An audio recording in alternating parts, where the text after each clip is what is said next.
Wassail, beautiful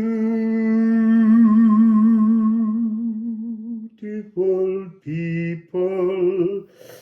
I just knocked the mini piano, and that note down there got stuck on like a real piano does. I tried to do it on other notes and I can't do it. Just a funny little moment. So I'm trying to get 2 more videos done so that while I'm traveling, as I keep going on about, it will get my videos up to the 18th.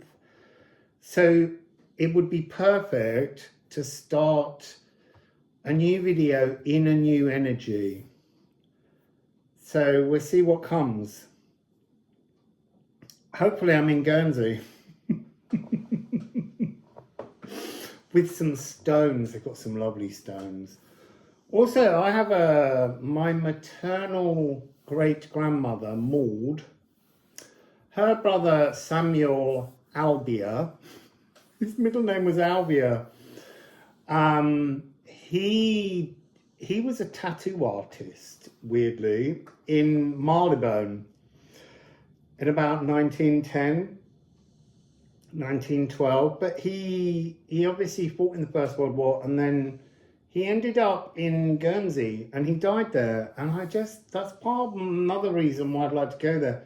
See if I could maybe trace some part of his story there. Also, I just should say right now, if any of you watch this or subscribers to this channel and you're in Guernsey, send me an email or a message here. Let's meet up. Show me your beautiful island. So anyway, let's get on, because we got 2 more videos, this one and another one to do. So I think I'm going to start with Musical Alchemy of Astrology. I'm so excited for the 19th and how gorgeous it would be to be on Guernsey singing to some stones.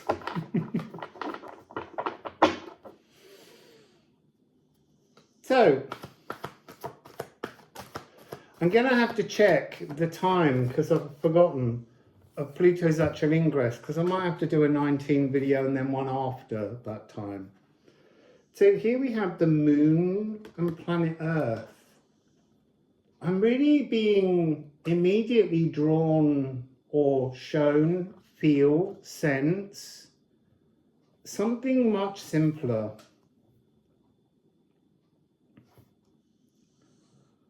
Like a new song, a new whale song, a new dragon tune. Calmer times. Look, that's not quite true, but that's the new intention. That's the energy that's moving through. But if you've only just begun to do the work, it's going to be quite chaotic. If there are shadows you haven't looked underneath, picked up the stones and seen what's underneath it, it's going to be quite difficult, because this is about hidden soul moods.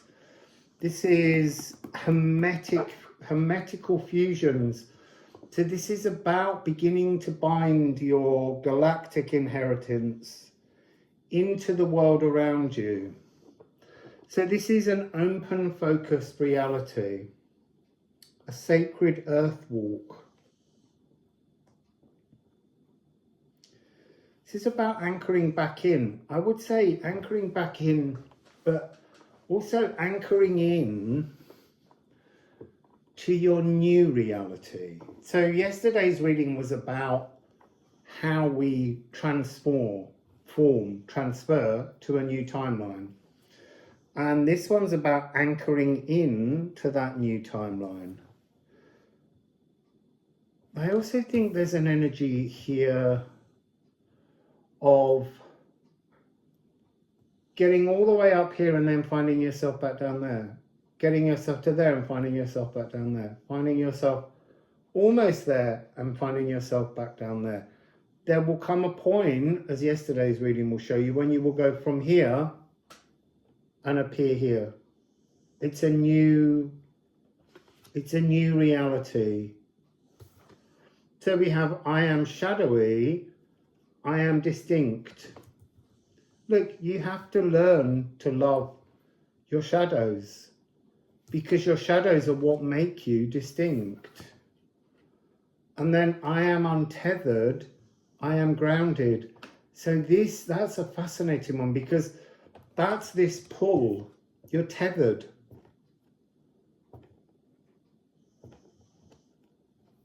You have to untether shadow energy, untether, float up, and then when you finally find yourself in this new growing reality, then you ground it. You ground yourself in your new timeline, but you will feel both tethered and untethered. It's interesting how neither is, because we have to be ungrounded to grow at times, and yet we have to at some point know that we're going to ground ourselves. So let's just see what else there is here.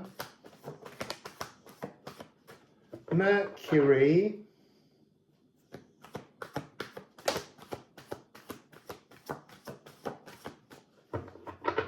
Mercury's in Sagittarius.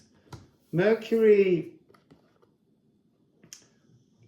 is the ruler of Gemini and Virgo, but Mercury Quicksilver in alchemy is to open a channel. So if Mercury is in Sagittarius, which is mutable fire, Mercury is opening space between what you think are your passions and what will be your passions, because you need to have new ideas. We need to have sulfur, cardinal frequencies come through. So here, interesting, arsenic and Aquarius. We're all off to AA. So arsenic is transformation, the swan transformation, from being the ugly duckling to being beautiful, beautiful swan. This is about firming up, shifting health, and this is going from metalloid to crystal, to going to a lighter etheric frequency, less, I mean, Mercury is a very sort of, it looks like a very, although fluid, it looks like a very heavy weighted metal. This is really about being much more crystalline in this energy, this transformation of Pluto from this old frequency to this new Aquarius energy. Shoulders of Giants, the music festival sound system. Again, being more outdoors somehow. I don't know in what way, but spending more time outside. There's something about our current realm where we are all far too comfortable, contained in our little boxes, and they're all made out of ticky-tacky little boxes. So this is to be an originator, to remember that you are not solely human, but you have to be human to escape the human traps. You have to acknowledge your earth-seeded, solar-seeded you. It could be saying that this is the task for 2025. Could be the task for the end of 2024. Depends on your own desire for speed, your natal placements. All of these things will matter as to how they do it. It could be in 11 years. I know no one wants to hear that, but I'm just saying, if you have a lot of late degrees, if the lessons of your late degree placements weren't learned while Pluto was in Capricorn, then you're going to have to learn them when it's in Aquarius in 11 years. I'm just trying to not scare you, but to show you how astrology can be of such huge assistance to us. And, you know, most astrologers, including me, I don't have enough hours in the day to go through an individual's chart and work out exactly their story. You can get hints and things of people's stories, but it is, reading astrology and reading charts is very long-winded, and many astrologers rely on a computer program to sift things, or they spend all their time talking about the energies of the collective. But that's that card of man, that card where we are part of a collective, but we are all separate individuals having our own personal transformation within these frequencies. So 6669, 6669. That's a really interesting number. The 666 energy is, for me, the stagnant labyrinth. It's what many people would call the matrix, but it's the stagnant labyrinth. It's the human existence before we connect with our galactic. So this 6669, it's saying that you've got the coding to unlock this divine energy, to come into the shoulders of giants is both the giants within our ancestry. And look, you can't take your ancestry back to Neolithic times, to the moment that we began the Iron Age from the Stone Age. Just consider for a moment, we are all from people that were back then. We have to be, everyone is. And it's our Neolithic ancestors that in some kind of hugely giant mental transformation, they created iron. They had fire, and suddenly they were able to make iron. Before, they were just using stones and antler to chisel away at rocks and to create things. I've seen a lovely video when I was in Karnak of how they carved tiny beads to make early jewelry. And it was a really bloody task because such crude tools meant that they were damaging and hurting themselves. But in a weird way, then it becomes, each stone takes on the energy of being blood-scented, and there's parts of our own DNA and frequency that still have those scents, because our DNA tunings go all the way back to the beginning of humanity. So they are the shoulders of giants, but also the shoulders of giants is your galactic inheritance.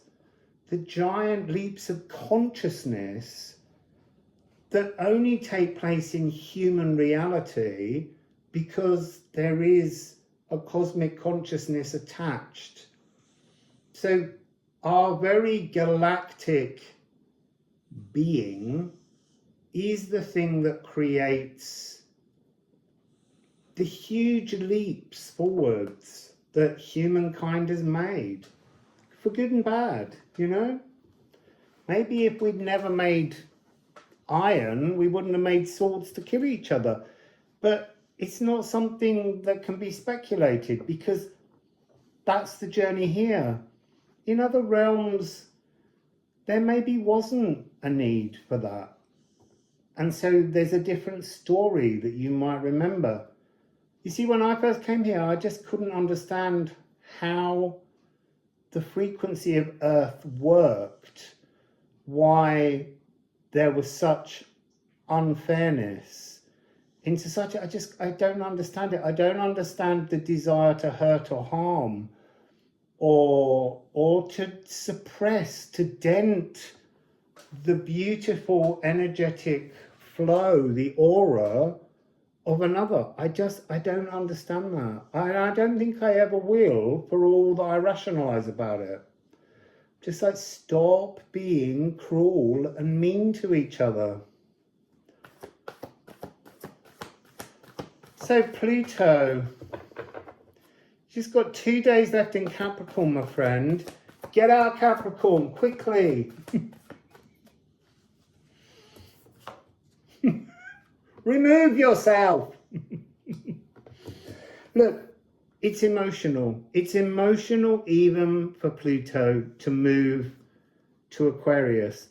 there's something in this energy where the Aquarian energy pours with possibility, with new intention. You know, Mercury is opening up this space. All this new passion is rising in. But we have to pause to let go of the old. There's something here.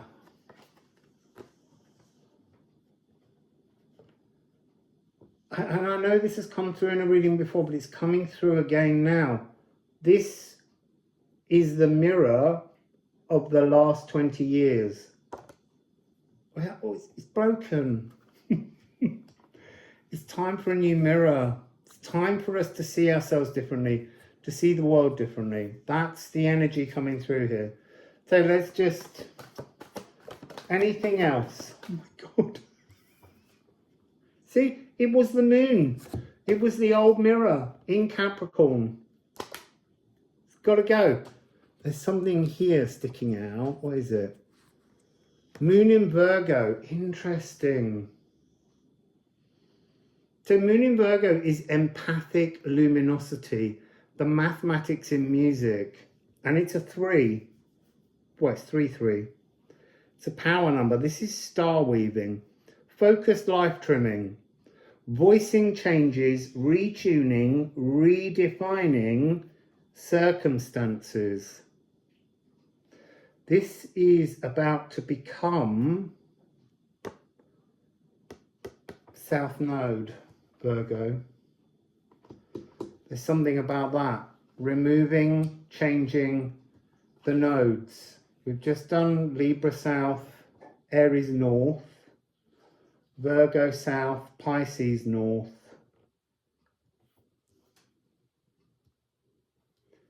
You see, there's something in that where the destiny, the North Node, becomes something really tied to letting go, to trusting some kind of galactic input.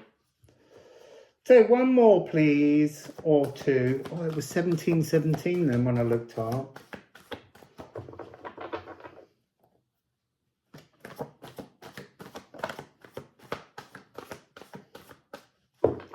I need another one on this. I've got Quincunx. Quincunx, I just need to shuffle. That's really confused me. See, that's so interesting. That's just fallen on Virgo.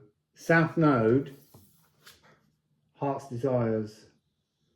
It's like you have there's a resetting energy coming in to reset new Heart's Desires that are at odds with what took place in the Pluto in Capricorn frequency.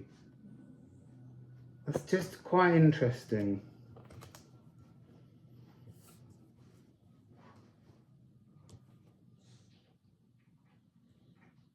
Because there's something about Pluto in Capricorn that's just very controlling. There's something about Pluto in Aquarius that's very, very friendly, befriending, I was going to say, where we as the collective become the best friend of the frequency rather than being at the mercy of the frequency that was being controlled by few. This is about it being controlled by the many. So we've got conjunction. There's something here that's very important about the conjunction for people that have signs in Aquarius. When Pluto moves into conjunction with their natal sign, that's going to really highlight the ability to align new heart's desires into a perfect cadence moving through the next 20 years. Wow.